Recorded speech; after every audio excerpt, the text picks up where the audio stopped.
Justa causa. Você já deve ter ouvido falar nesse conceito, o conceito da justa causa. Justa causa é quando lá no nosso artigo 482 da CLT, o empregado cometeu alguma daquelas infrações, tá? Ou ele está reincidindo muito nelas, ou ele está criando algumas coisas.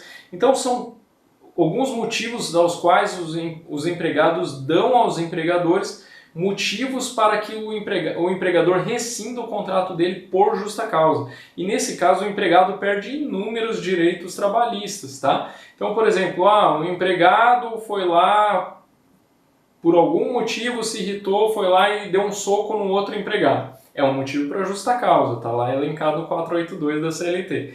Então, o fato, nesse caso, o empregador demitindo ele por justa causa, ele vai perder direito a seguro-desemprego, vai perder direito ao aviso prévio, vai perder direito às férias proporcionais, vai perder o direito ao 13º, vai perder o direito à multa do fundo de garantia.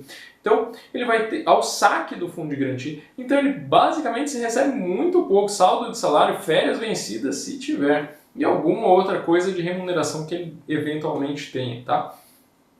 Mas vocês percebam quantos direitos ele perde. Então, a justa causa, por isso que muitas vezes, se ela não é bem embasada, se não é um motivo realmente grave, a ponto de você realmente ter que dar uma justa causa para o empregado, isso pode ser revertido na Justiça do Trabalho. Por isso que justa causa tem que ser aplicada só para casos realmente graves, nos quais o empregador entenda que ou o empregado está reincidindo tanto em motivos leves e médios, mas tantas vezes ele está com reincidência nisso, que você já advertiu tantas vezes, suspendeu, que você vê que não tem mais jeito, você já tentou explicar inúmeras vezes, ele não entende, ou casos muito graves que com uma única atitude dele você já pode demitir por justa causa, mas tem que ser algo que demonstre que é insustentável a relação de trabalho entre vocês. E aí, isso aí, fazendo dessa forma, você tem menos chance do empregado conseguir reverter isso na Justiça do Trabalho e ele receber todos esses outros direitos e ainda te sair ainda mais o custo, além disso, ainda ter mais o custos judiciais, que é custas processuais, honorários do seu advogado, sucumbência, que seria o advogado do outro empregado, tá? Então, isso aí é a justa causa. E a rescisão indireta? A rescisão indireta é como se fosse uma justa causa, só que dado pelo empregado ao empregador. Então, sim, o empregado dá uma justa causa ao empregador. Isso está no 483 da CLT. Também tem uma lista bem parecida até, ali em vários pontos, né, bem parecidas ali com a justa causa do empregado, tem a do empregador.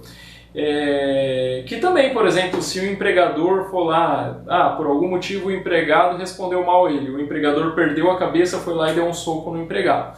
O empregado pode entrar com uma ação, ele manda uma carta para o empregador, ele pode mandar um telegrama, essa carta dizendo, estou rescindindo o nosso contrato por rescisão indireta. E aí ele ingressa na Justiça do Trabalho. Ele ingressando na Justiça do Trabalho, ele vai pedir exatamente isso, que é como se fosse assim, eu estou te dando a justa causa. Ele ingressando na Justiça do Trabalho, ele vai receber tudo como os mesmos direitos que ele receberia se o empregador tivesse demitido ele. Ele vai receber aviso prévio, multa do fundo de garantia, vai ter direito a seguro-desemprego, a saque do FGTS, então ele vai ter todos os direitos como se ele não tivesse pedido demissão, mas sim como se ele tivesse sido demitido pelo empregador, tá bom? Então essa é a rescisão indireta. Licença e salário maternidade. Licença e salário maternidade é o da nossa gestante, né? Ou da adotante. A adotante também, exatamente igual, mesmos direitos, tá? Tanto a gestante quanto a adotante. Então, ela tem direito a usufruir ali 120 dias, se não for empresas privadas, 120 dias. Se a empresa privada ela ingressou no programa chamado Empresa Cidadã, ela se cadastrou voluntariamente, é só voluntário, tá? Não é obrigatório esse cadastro. Voluntariamente no programa Empresa Cidadã do governo, ela elastece esse período da licença maternidade 120 para 180 dias, e essa diferença dos 60 dias a mais, a empresa que paga, Só que ela, se ela for empresa do regime tributário de lucro real, ela pode deduzir do imposto de renda pessoa jurídica que ela paga. Tá? Então ela pode fazer uma dedução e acabar compensando esse gasto a mais. Mas pode também empresas que nem paguem isso, esse imposto de renda pessoa jurídica, uma empresa do Simples, por exemplo, que paga imposto único, pode sim ingressar e também acabar te dando 180 dias por espontânea vontade, tá bom? Mas no geral é 120 dias, o governo, as empresas estatais, elas são 180 dias de uma forma geral. E o salário maternidade? O salário maternidade, ele, para as empregadas no geral, elas são pagas pelo próprio empregador, então elas estão lá em casa, cuidando do bebê, isso, aquilo, e elas continuam recebendo pela empresa. Só que a empresa compensa aquele valor que ela está pagando para a empresa, para a empregada, ela compensa na guia que ela tem para pagar de INSS. Então ela deduz, ela pagou R$1.000 de salário para a empregada gestante, a empregada na licença maternidade, que teve o bebê, está de licença maternidade. Ela pagou R$1.000 desse mês de remuneração. Esses mesmos R$1.000 ela deduz daquele mês ali na guia do INSS.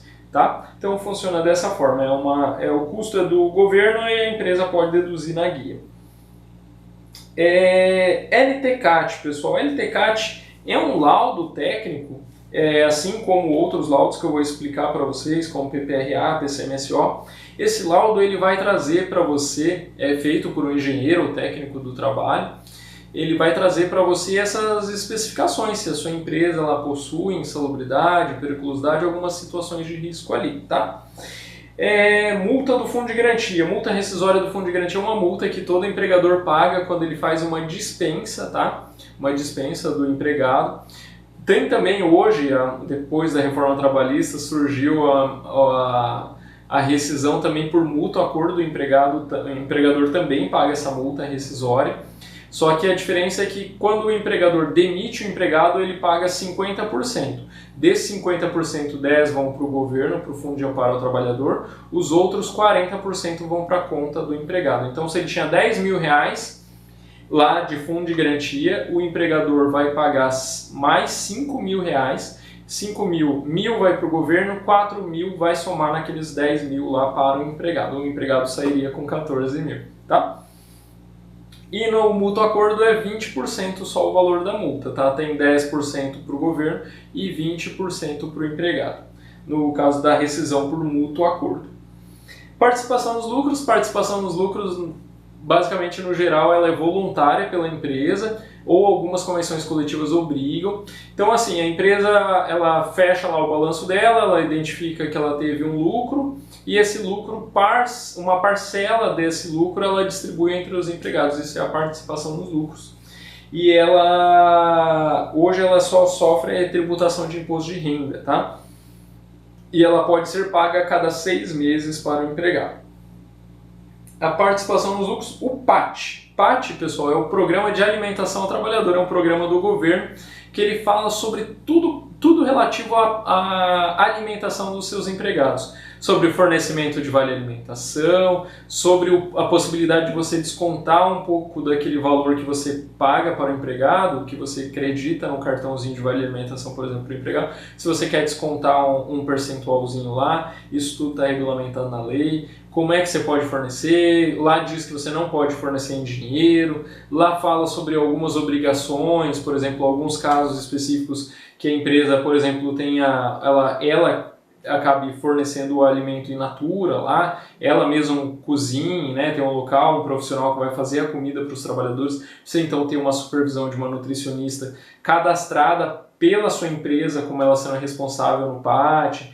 Tem várias coisas ali, tá, pessoal? O PAT é um negócio que não é obrigatório você se cadastrar, mas é legal, muitas empresas cadastram para exatamente dizer assim, aquele valor que eu te pago de vale alimentação, aquilo não é salário. Então um dos motivos maiores é exatamente esse que as empresas acabam se voluntariamente cadastrando no PAT. PCMSO. PCMSO, assim como o LTCAT, ele também é um programa de controle médico de saúde ocupacional.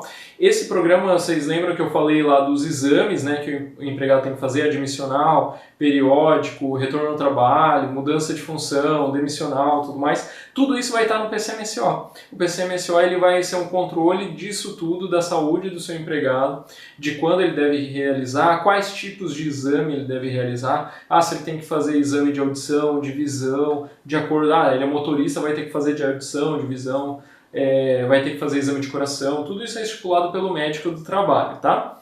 Que vai elaborar esse laudo, laudo desse programa. Período de férias, pessoal. Definição de período aquisitivo, concessivo e período de gozo. O período aquisitivo, o empregado tem que trabalhar na sua empresa por 1 ano para poder adquirir direito. Então esse é o período aquisitivo, adquirir direito ao quê? Às férias.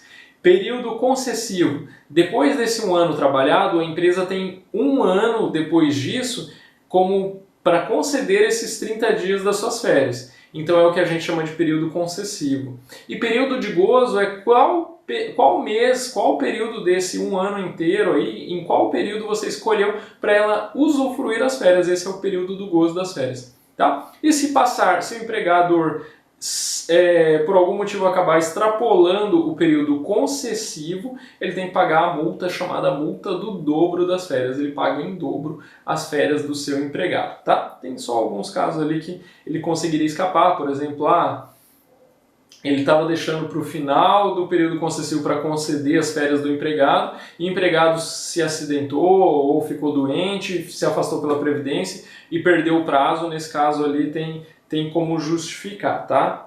Não ter que pagar o dobro. Mas são casos bem pontuais, tem que ver certinho, muitas vezes com o jurídico da empresa. PNE. A definição de PNE eu já comentei um pouco antes, lá no começo do vídeo, né? PNE é os portadores de necessidades especiais. Algumas empresas têm que contratar obrigatoriamente, tá? Lógico, a sua empresa pode contratar voluntariamente, mas tem algumas que são obrigadas a contratar, são as empresas com mais de 100 empregados. Elas são obrigadas a contratar de 2 a 5%. Esses 2 a 5% é de acordo com umas faixas, tá? De 100 até tanto, acima de 500, tem um percentualzinho, tá? Então, contratar pessoas, trabalhadores, portadores de algum tipo de necessidade especial, seja problema auditivo, visual, problema locomotor, qualquer um desses problemas ali, elas são obrigadas a contratar. PPP, Perfil Profissiográfico Previdenciário, é um laudo, tá? Um documento previdenciário, para fins previdenciários, que a sua empresa é obrigada a emitir sempre que o empregado pedir, ou as empresas que tiverem insalubridade e periculosidade são obrigadas a emitir. E esse PPP ele serve para o seu empregado, por exemplo, para alguns casos que ele tenha direito à aposentadoria especial. São casos bem específicos da aposentadoria especial, tá? A maioria, posso dizer, 90% dos trabalhadores acaba não tendo esse direito. Ele consegue se aposentar, por exemplo, ao invés de aposentar com 30 anos, ele vai se aposentar com 15, 20 ou 25 anos de trabalho nesse tipo de atividade, nessa atividade que gera direito a uma aposentadoria especial. E são casos bem específicos que a empresa que a empregado sofre incidência de alguns agentes que sejam nocivos à sua saúde, ou ao risco da vida e tudo mais. Então eles têm direito a essa aposentadoria especial, aposentar antes, tá? E com remuneração integral.